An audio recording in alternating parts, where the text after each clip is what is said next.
Meron ako ditong saging na saba. Babalatan ko muna ito.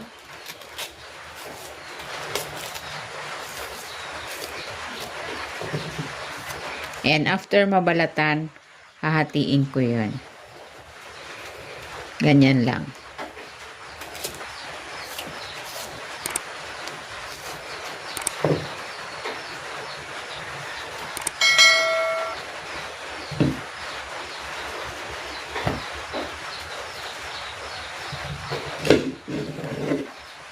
And next, tutuhugin ko naman ito gamit itong barbecue stick. Bali, 4 na peraso sa isang tuhog. Ayan, ganyan lang. Gagawin ko naman yung butter. Maglalagay ako ng harina, asukal, konting asin, at ng baking powder. Maglalagay din ako dito ng tubig. Kailangan ang consistency nitong ating butter, hindi siya gaanong malabnaw. Dagdagan pa natin ng tubig. At hindi rin sobrang malapot. Tamang-tama lang.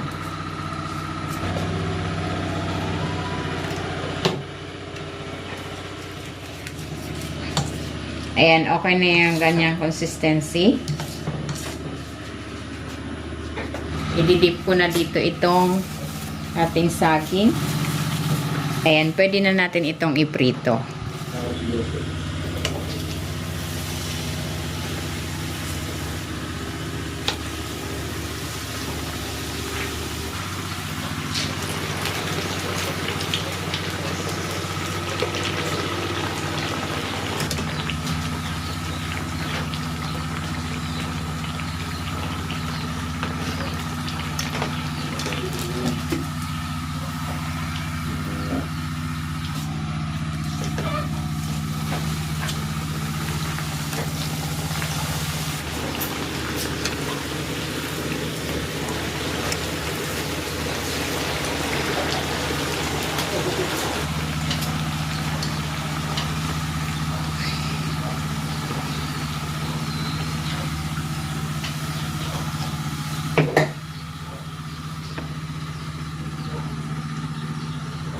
Ito na, ready na itong sinapot, kung tawagin sa Bicol. Sa Tagalog, ito ay tinatawag na maruya.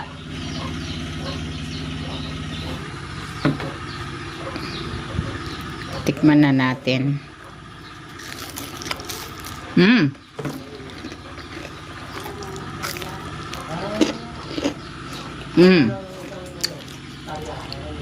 Malutong yung crust. Manamis-namis. Ang sarap.